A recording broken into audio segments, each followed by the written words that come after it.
Hi everyone, in this video we will learn how to use and why Spotify is playing songs in shuffle mode. So all you have to do is to download Spotify to your account and make sure that you will create your profile by writing your name, completing the details including your email. And as you can see, this account is a free subscription. It has a free subscription on Spotify, so you can choose any songs that you like or you wish to listen. As you can see, we have two buttons on the right side.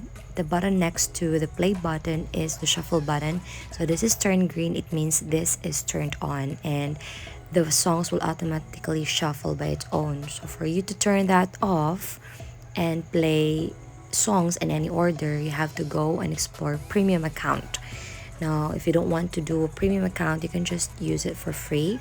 However, you cannot choose songs in any order. But if you want to turn that off, then you can explore and go to premium account on Spotify. So if this helps, don't forget to give it a like and subscribe.